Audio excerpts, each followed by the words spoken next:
اب میں تھوڑی سی بات یہ عرض کرنا چاہتا ہوں میری قوم کی بچیوں سے کہ آج کے حالات کے پیش نظر جس طرح کے پروپیگنڈے پھیلائے گئے ہیں، جس طرح کا ماحول یہاں پر بنایا جا رہا ہے، آج ہمارے قوم کی بچیوں کے لیے امتحان کی گھڑی آ گئی ہے، آزمائش کا وقت آ چکا ہے۔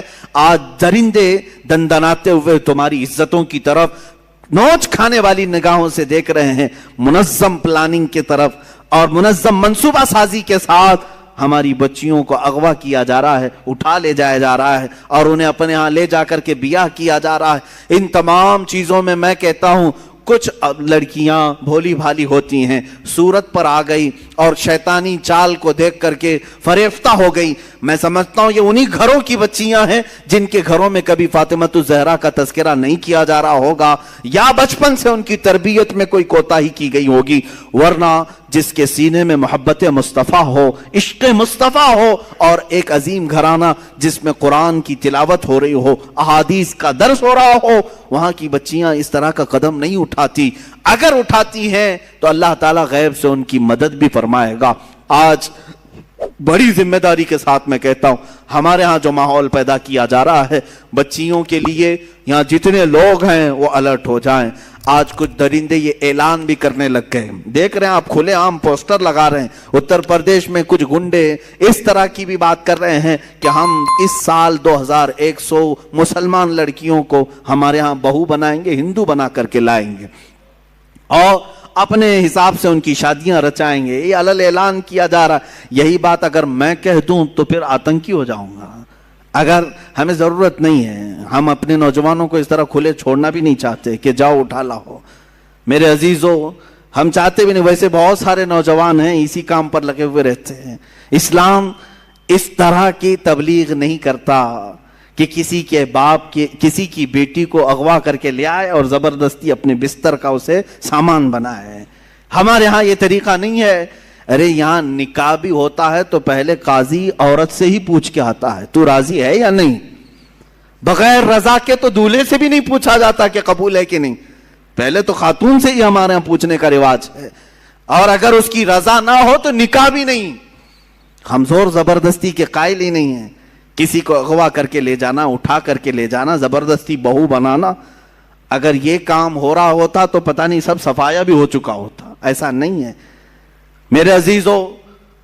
یہاں پر ان بچیوں کے لیے میں کہتا ہوں کہ کچھ ایسے حالات بنائے جائیں گے، شکل و صورت اس پر کبھی مت جانا۔ فرمایا گیا کہ ایک نوجوان کی شکل میں شیطان آتا ہے، ابلیس لعین ایک خوبصورت نوجوان کی شکل میں آتا ہے عورتوں کے پاس، اچھے بال، اچھا چہرہ، اچھے کپڑے، جو اپنی طرف موہ لے۔ تو لڑکیاں اگر شہوت کے ساتھ اس کی طرف دیکھنے لگ گئیں تو فرمایا گیا النظر سہم من سہام الشیطان، یہ آنکھ جو ہے شیطان کے تیروں میں سے ایک تیر ہے۔ نظر جو پڑتی ہے، شہوت کے ساتھ جو نظر گئی، شیطان وہاں تیر چلا دیتا ہے۔ جو نوجوان تمہیں بھا گیا، یہ ضروری نہیں کہ وہ انسان ہی ہے، وہ شیطان بھی ہوتا ہے۔ شیطان کوئی لمبے سینگ والا، بڑی پونچھ والا، پر والا نہیں ہے کہ ایسی شکل میں آئے گا تب تم ڈر کے بھاگو گی۔ شیطان تو ایک اچھے نوجوان کی شکل میں بھی آتا ہے، خوبصورت لڑکوں کی شکل میں آتا ہے، اور مردوں کے پاس خوبصورت لڑکیوں کی شکل میں آتا ہے۔ جب یہ بہک جاتے ہیں، گناہ کر لیتے ہیں، تب چلا جاتا ہے، بھاگ جاتا ہے، اچھے اچھے پرہیزگاروں کی شکل میں آ جاتا ہے اور تمہارے ایمان کا سودا کرنے لگ جاتا ہے۔ میرے عزیزو، بنی اسرائیل کی وہ حکایت مجھے یاد آتی ہے جس میں اس نے ایک بڑے عابد کا تقوی بھسم کر دیا۔ بہت بڑا عابد، نیک، اپنے صومعہ سے نکلتا نہیں تھا۔ صومعہ اس کو کہتے ہیں جہاں عبادت کرنے کی جگہ ہوتی تھی پہلے بنی اسرائیل میں، اس کے باہر وہ کبھی نہیں نکلتا تھا۔ 4 بھائی تھے، ایک بہن تھی قریب میں، وہ چاروں بھائی تجارت کے لیے جا رہے تھے، بہن اکیلی گھر میں تھی۔ کہا کس کے حوالے کر کے جائیں گے؟ تو اس عابد، اس پرہیزگار شخص کے پاس آئے چاروں بھائی، کہا ہم اپنی بہن کو چھوڑ جا رہے ہیں، آپ صرف خیال رکھنا، آپ نظر رکھنا۔ اس نے کہا ہاں ٹھیک ہے۔ وہ چلے گئے۔ نظر رکھنے والا عابد نکلتا نہیں تھا۔ ایک دن ایک بزرگ آئے، وہ بزرگ یہی ابلیس لعین ہے، آ کر کے اس نے دروازے پر کہا کہ تیرے بھروسے ایک نوجوان لڑکی کو چھوڑ گئے ہیں، وہ گھر میں بیچاری اکیلی پک رہی ہوتی ہے اور بہت زیادہ اکتا جاتی ہے، کبھی کبھار بات تو کر لو، سو خیریت تو پوچھو۔ یہ اپنے صومعے کے دروازے تک آیا بس، اور وہاں سے اس کو پکار کر کے کہا، وہ لڑکی اپنے دروازے پر آئی، ایک دوسرے کو دیکھا اور بات چیت کیا، خیر خیریت پوچھا، یہیں تک تھی بات۔ لیکن شیطان یہیں سے اپنے کام شروع کرتا ہے۔ اس کے بعد دوسرے دن یہ عابد اور بات چیت شروع کر دیا۔ یہاں سے یہ سلسلہ اتنا بڑا کہ اس کے اندر عبادتوں کی جو طلب تھی وہ کم ہونے لگی۔ اب یہ اپنے صومعہ سے نکل کر کے اس کے گھر بھی جانے لگا، جا کر کے گھنٹوں بات چیت کرتے رہے۔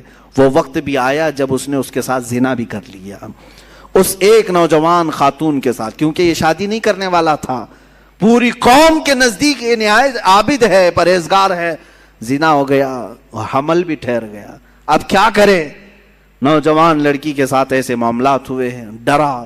وہی ابلیس آیا پھر بزرگ کی شکل میں، کہا دیکھو بہت بڑا معاملہ ہو جائے گا، اگر تم یہ معلوم ہو گیا تو پوری قوم تمہارے ساتھ کیا کرے گی؟ کہا کیا کروں؟ کہا اس کا گلا دبا دو، مار دو اور دفن کر دو، گھر میں کسی کو پتہ بھی نہیں چلے گا۔ اس نے قتل کر دیا اس لڑکی کو اور دبا دیا اندر، زمین صاف کر دیا۔ جب چاروں بھائی تجارت سے واپس آئے، پوچھا کہاں ہے ہماری بہن؟ کہا وہ بیمار ہو گئی تھی، میں نے اس کو بہت علاج کیا، انتقال کر گئی، قبرستان میں دفن کیا، ایک جھوٹی قبر دکھا دیا۔ وہ روئے دھوئے، ہو گئی بات ختم۔ لیکن کیا یہیں پر سلسلہ ختم ہو جاتا ہے؟ چند دنوں کے بعد ان بھائیوں کے پاس یہ ابلیس آیا، کہا یہ عابد جھوٹ بولتا ہے، یہ جو عبادت کرنے والا مکار ہے جھوٹ بولتا ہے، تمہاری بہن سے اس نے منہ کالا کیا، حمل ٹھہرا، تو اس کے بعد اس نے مار کر کے یہیں گھر میں دفن کیا۔ انہوں نے کھود کر کے دیکھا تو لاش کا پرانا بقیہ مل گیا۔ اب وہ واویلا مچا کہ باہر آنے کے بعد اس کو صومعہ سے باہر کھینچا گیا، اس کے کپڑے پھاڑے گئے، اس کے بال نوچے گئے، منہ کالا کیا گیا، پورا گاؤں ٹوٹ پڑا، اس کا صومعہ توڑ ڈالے، اور اس کے بعد پھر اس کو پھانسی پر چڑھایا گیا۔ پھانسی پر جب چڑھایا گیا تب پھر ابلیس آیا۔ ابلیس آیا، کہا کہ بہت بری حالت ہو گئی تمہاری، مجھے افسوس ہے، مجھے افسوس ہے، لیکن میں تجھے بچا سکتا ہوں، میں تجھے یہاں سے نکال سکتا ہوں، میرے پاس طاقت ہے۔ کہا کیا کرنا ہوگا بتا دے۔ اس ابلیس نے کہا بس تو یہ کہہ دے کہ تیرے لیے سجدہ جائز ہے، یعنی اپنے لیے۔ کہا کہ تم مجھے یہ سمجھ لے کہ میں آزاد کروں گا تو تم مجھے سجدہ کرے گا۔ کہا بالکل کروں گا، سجدہ کروں گا۔ کفر کر دیا، اسی وقت اس کو پھانسی پر چڑھا دیا گیا، شیطان بھاگ گیا۔ جس کی ابتدا عبادتوں سے شروع ہوئی تھی، انہی نظروں کا دھوکہ تھا کہ کفر پر موت ہو گئی۔ یہ حکایت بھی موجود ہے۔ میں ان بچیوں سے بھی کہتا ہوں کہ تم اچھے گھروں کی ہوں گی، اچھے خاندانوں کی ہوگی۔ بہت ساری لڑکیاں یہ دلیل دینے لگ جاتی ہیں کہ ہم ان کو صحیح راستے پر لے کے آ جائیں گی، وہ مسلمان بن جائیں گے، فلاح ہو جائیں گے۔ تبلیغ کا اتنا ہی شوق ہے تو مجھ سے رابطہ کریں، بہت سارے میدان ہیں، میں بھیجوں گا تبلیغ کے لیے۔ صرف اور صرف کسی ایک لڑکے پر یہ اس طرح کے حالات، بسا اوقات ہم نے دیکھا ہے کہ تمہارا دین خطرے میں آ گیا اور کفر پر موت ہو گئی، کفر پر موت ہو گئی۔ ابھی چند مہینے پہلے، 6-7 مہینے پہلے کا ایک واقعہ گردش کر رہا ہے، اخبارات کی سرخی بھی بنا اور بہت سارے سوشل میڈیا پر یہ گردش بھی کرتی رہی بات۔ مدھیہ پردیش کے کسی علاقے کی ایک نوجوان لڑکی اپنے گھر چھوڑ کر بھاگی تھی اسی طرح سے، اور اس کے گھر گئی، سب کو چھوڑ دیا، 4 مہینے اس کے ساتھ نہیں گزارا۔ ایک دن اس نے صرف یہ کہا تھا کہ مجھے شام میں گھمانے کیوں نہیں لے جاتے۔ اسی بات پر جھگڑا شروع ہوا، یہاں تک پہنچا کہ اس غیر مسلم نے اس عورت کو گلا گھونٹ کے مار دیا۔ لڑکی مسلمان تھی، گھر واپس آ نہیں سکتی تھی، مر گئی۔ اور رو دھو کر کے گھر والوں نے کہا کہ بیمار ہو گئی تھی، ہم نے وہی واقعہ ہوا۔ لیکن پولیس کو بعد میں شک ہوا، تفتیش شروع کی، 3rd ڈگری لگایا تو سب بول دیا، کہا کہ ایسا ایسا ہوا تھا اور میں نے مار دیا ہے، میں نے مار دیا ہے۔ عزیزان گرامی، پوسٹ مارٹم آنے کے بعد پتہ چلا 2 مہینے کے بعد کہ اس لڑکی کو انہوں نے اس طرح سے مار دیا تھا۔ میں ان بچیوں سے کہتا ہوں جو اپنے گھروں کی عزت کو لے کر کے نکل جاتی ہیں، آج میں اسی بات کی طرف آنا چاہتا تھا۔ آؤ تمہیں میں مثالی خواتین کی وہ زندگیاں بتاؤں جن کے اوپر مکہ والوں نے مظالم کے پہاڑ ڈھا دیے. کیا نہیں کیا. اس سیدہ سمیہ کو لاکھوں سلام جن کو گھر سے گرفتار کر کے مکہ کے کافروں نے بیچ بازار میں لایا اور گھوڑے کی ٹانگوں سے باندھ دیا. کہا سمیہ چھوڑ دے اپنے دین کو. اگر خواہشات ان عورتوں کے دلوں میں بھی ہوتی تو چھوڑ دیتی. مکہ کے بڑے بڑے رئیس ان کو اپنانے کے لیے تیار تھے, بڑے بڑے پیسے والے اپنے لیے اپنے گھر کو ان کو بلانے کے لیے تیار تھے. سیدہ سمیہ اس وقت بھی احد احد کہتی رہی, میرا اللہ ایک ہے, میرا اللہ ایک ہے, اس کے علاوہ میں کسی بات کا اقرار نہیں کروں گی. ان کو اتنا مارا سیدہ سمیہ کو. ابو جہل خبیث مردود نے ان کی شرمگاہ پر نیزہ مار کر کے انہیں شہید کیا. تمہیں معلوم ہے پوری اسلام کی تاریخ اٹھا کر کے دیکھنا, اسلام میں سب سے پہلے شہید ہونے والی اگر کوئی ہے تو سیدہ سمیہ ہے. وہ عورت ہے جنہوں نے جان پیش کر دیا, دین نہیں دیا, دین نہیں بیچا. حضرت فقیہہ, حضرت نہدیہ, حضرت زنیرہ, یہ وہ صحابیات ہیں جو باندیاں تھیں یا غلام تھیں لیکن بہت ماری گئی ہیں, بہت تکلیف اٹھائی گئی. اب تک تم حضرت بلال حبشی کا ہی سنتے رہے نا, حضرت خباب کا سنتے رہے, حضرت نہدیہ کا سنو, حضرت زنیرہ کا سنو, حضرت فقیہہ. ایک ایسی صحابیاں ہیں جن کو خود حضرت عمر مارتے تھے ایمان لانے سے پہلے, اتنا مارتے تھے کہ تھک جاتے تھے اور بیٹھ کر کے کہتے کہ میں تجھے اس لیے نہیں چھوڑا ہوں کہ تجھ پر رحم آ گیا, اس لیے چھوڑا ہوں کہ میں تھک گیا ہوں.